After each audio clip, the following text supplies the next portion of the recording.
I got a lot to say about this move, man. I really do. Let's start off with Chicago. Let's start with Chicago.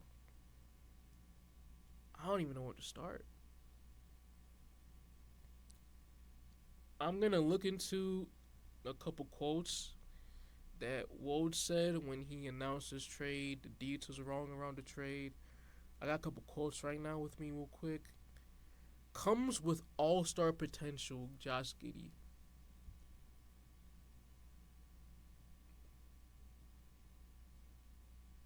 I don't know about that. I don't know about that. And I was a Josh Giddey believer at one point in his career. I never saw him as a perennial all-star, even like a potential all-star, in my opinion.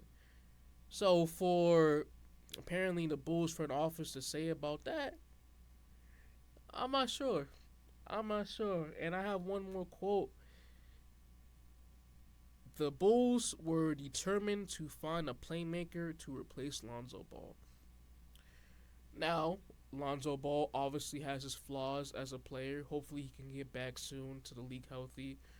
I know he's been fighting the injury bug for the past couple of years. When you compare Lonzo Ball to Josh Giddey, is Josh Giddey as good of a playmaker as Alonzo Ball? No, he has a weak ball handle, excuse me. And when it comes to his playmaking, I think it's very overrated, and it's largely due to his limitations as a shooter and a shot creator. If you're a point guard in this league and you can't be able to produce your own shot, get buckets by yourself, the playmaking's not gonna matter that much. It's not gonna matter that much. And with Lonzo, at least he's a when he's off the ball, he's very good, and he's a very well in his past 2 or 3 seasons when he was healthy, he was a very dependable 3 point shooter. Josh Giddey is a liability on the perimeter. He is a big liability. And defensively, if you want to talk about that, Lonzo on his day is a great on ball defender. Fantastic wing defender. Josh Giddey, he's one of the worst in the league. He is one of the worst defending guards in the league by far. He can't guard the point of attack. This move for Chicago puzzles my mind in so many ways.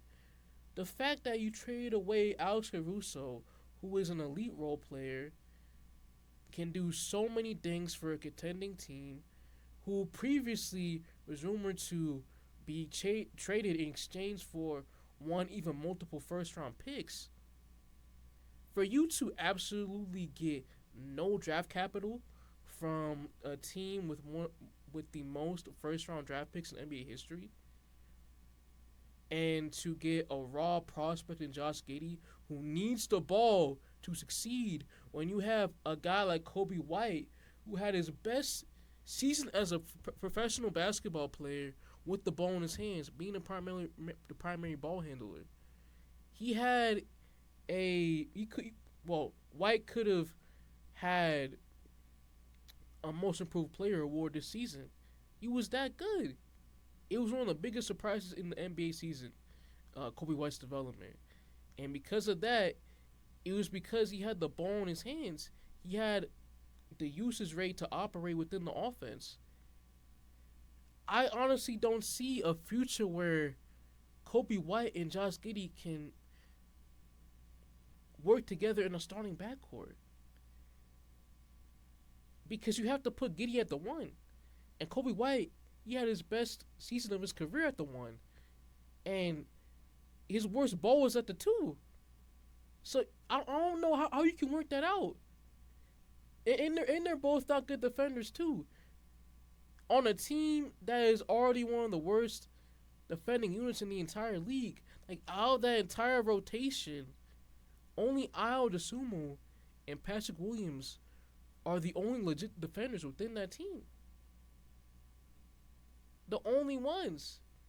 It, it just boggles my mind the amount of mismanagement within the Bulls organization when it comes to their assets. It's so poor. You had a golden opportunity to get important value for an elite role player, a great valuable player in Alex Caruso, and you didn't do that. And now you have Josh Giddey, a guy that needs the ball again to succeed best as a player within an already clunky guard group where Kobe White, he also needs the ball to succeed too. So I don't know what direction that Chicago is taking here. I'm guessing they're gonna fully tank, which it's too late right now. You could have gotten a lot better value in better draft classes, but hey, I'm glad you own up to your mistakes. Getting rid of the big three of DeRozan, Levine, and Vucevic, getting whatever value you can get for all of them. Well, not DeRozan because he's gonna be a free agent this year, unless they want to do a sign and trade with his bird rights still intact. But I guess the only positive thing with the Giddey move is that they've decided to go on the rebuilding side, which we've been screaming, especially on this podcast, we've been screaming for them to do so. It's just that, again, the mismanagement of their roster and with important pieces, it's just not there.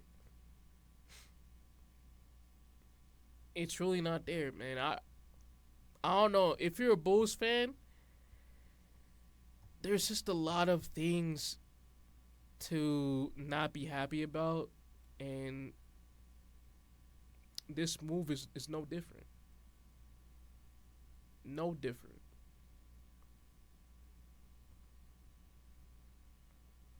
But yeah, I guess we'll talk about the Thunder. I mean, I'm a little bit worried about the combination of both Caruso and Lou Dort in a starting lineup.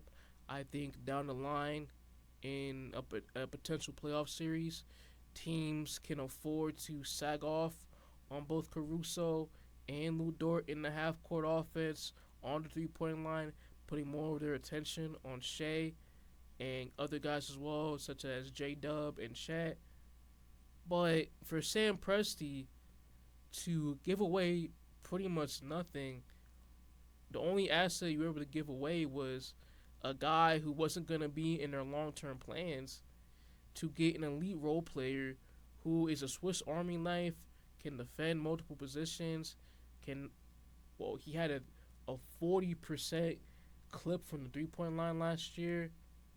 Great rebounder, great hustle guy, great locker room guy.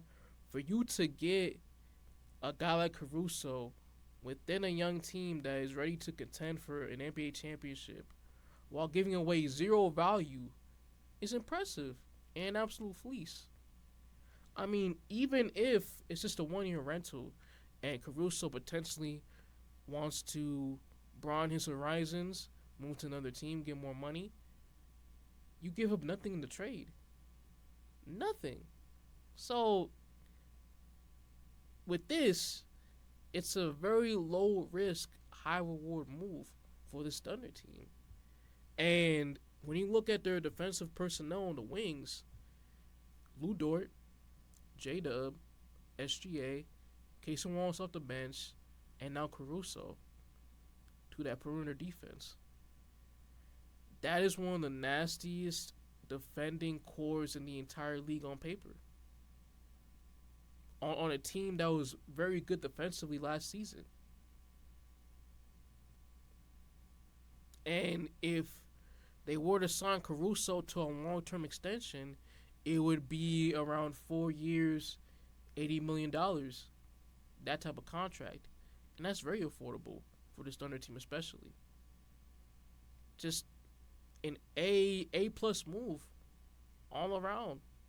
Getting in Caruso, man. Like, they basically got an elite role player in a rotation for basically nothing. Pennies.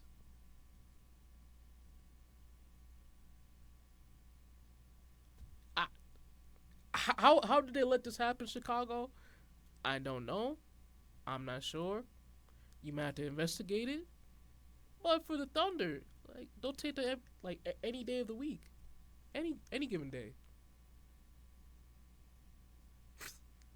It just boggles my mind, man. I wonder what Chicago's gonna do next because it's just comedy. Like it's really just comedy from them at this point, man. Bulls fans are praying for y'all. Hey, I'll say this: Chicago Sky in the WNBA, they're a fun team. So if you want to focus on the ladies in that area, hey, Angel Reese's hooping, Candy Carter's hooping, Cardoso's hooping.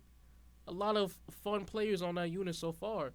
So, hey, I might have to put attention to that team moving forward than the Bulls.